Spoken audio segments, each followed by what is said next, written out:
Ternyata ada 8 jenderal yang akan diculik G30 SPKI. Brigjen Ahmad Sukendro lolos di detik terakhir. Ditulis oleh Muslimah dari tribunnews.com.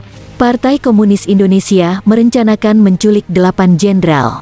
Faktanya, AH Nasution berhasil lolos dan kisahnya menjadi heroik.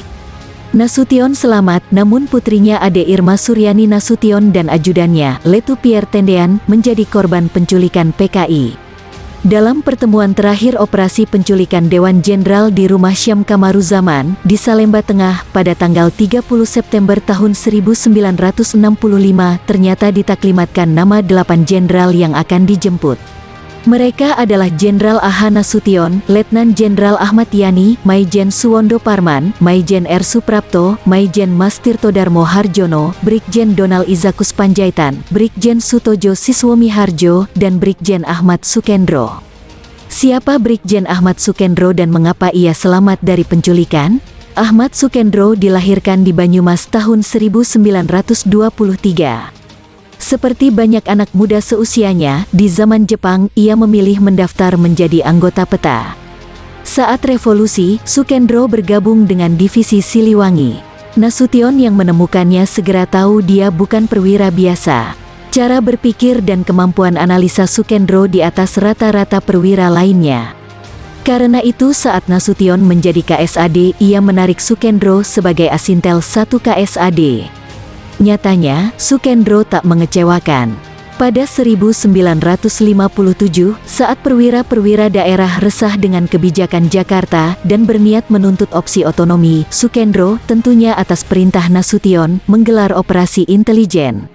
Orang-orangnya masuk ke daerah dan menginfiltrasi pola pikir para perwira di daerah.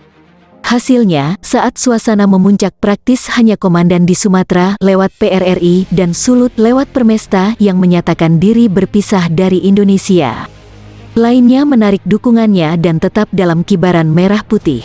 Tak hanya dalam lingkup nasional saja kiprah Sukendro. Seiring dengan tugas belajar yang diperolehnya di Amerika Serikat, ia juga sukses menjalin kontak dengan CIA. Beberapa program kerjasama TNI dan CIA mampir lewat tangannya. Sampai-sampai ada anggapan pada masa itu, sosok Sukendro lah temali utama yang menghubung Nasution dan juga Ahmad Yani dengan CIA. Bahkan dalam salah satu versi skenario Gestok, karena kecerdasan dan lobi baiknya dengan CIA, Sukendro disebut-sebut sebagai salah satu orang yang layak dicurigai sebagai dalang, seperti disebut dalam buku Menguak Misteri Kekuasaan Soeharto, karangan FX Baskara Tulus Wardaya. Jika di satu sisi dianggap sebagai dalang, sisi lain apa yang membuat Sukendro masuk dalam daftar bidikan PKI? Sukendro termasuk sosok penting di tubuh militer. Namanya masuk dalam grup jenderal elit yang dekat dengan Nasution maupun Yani. Belakangan, grup ini dikenal sebagai Dewan Jenderal.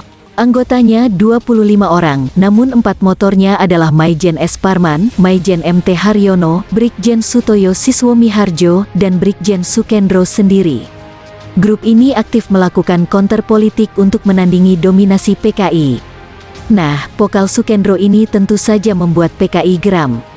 Bagi PKI, perwira intelektual yang satu ini adalah bahaya laten. Soekarno meminta Sukendro menjadi anggota delegasi Indonesia untuk peringatan hari kelahiran Republik Cina, tanggal 1 Oktober tahun 1965.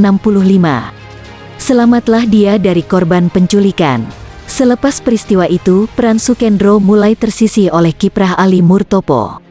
Ia tidak bisa membendung jaring-jaring intelijen Ali yang kemudian mempercepat keruntuhan Soekarno.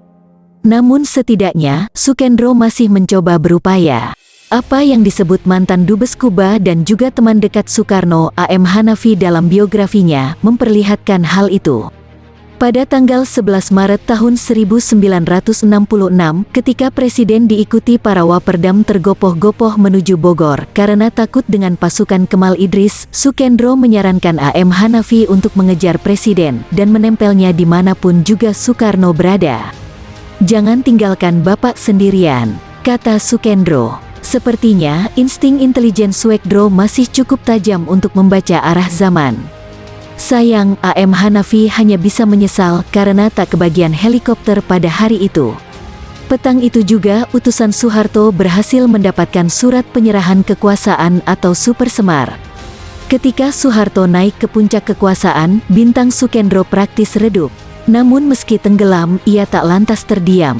Dalam sebuah kursus perwira di Bandung, ia secara mengejutkan mengakui keberadaan Dewan Jenderal. Akibatnya, Soeharto yang notabene juga rekan dekatnya, lewat tangan Pangkop Kamtib Jenderal Sumitro, menggiringnya untuk ikut merasakan dinginnya sel RTM Nirbaya Cimahi selama 9 bulan. Tentunya tanpa pengadilan. Lepas dari tahanan, Sukendro ditampung Gubernur Jateng, Suparjo Rustam. Ia diberi kepercayaan mengelola perusahaan daerah Jateng. Meski demikian, radar Sumitro tak serta-merta mendepaknya. Setiap kali terdengar ada gerakan anti pemerintah, Sukendro adalah orang pertama yang didatangi Sumitro. Tidak ada orang intelijen yang lebih hebat daripada dia. Karena itu saya selalu mencurigainya, kata Mitro.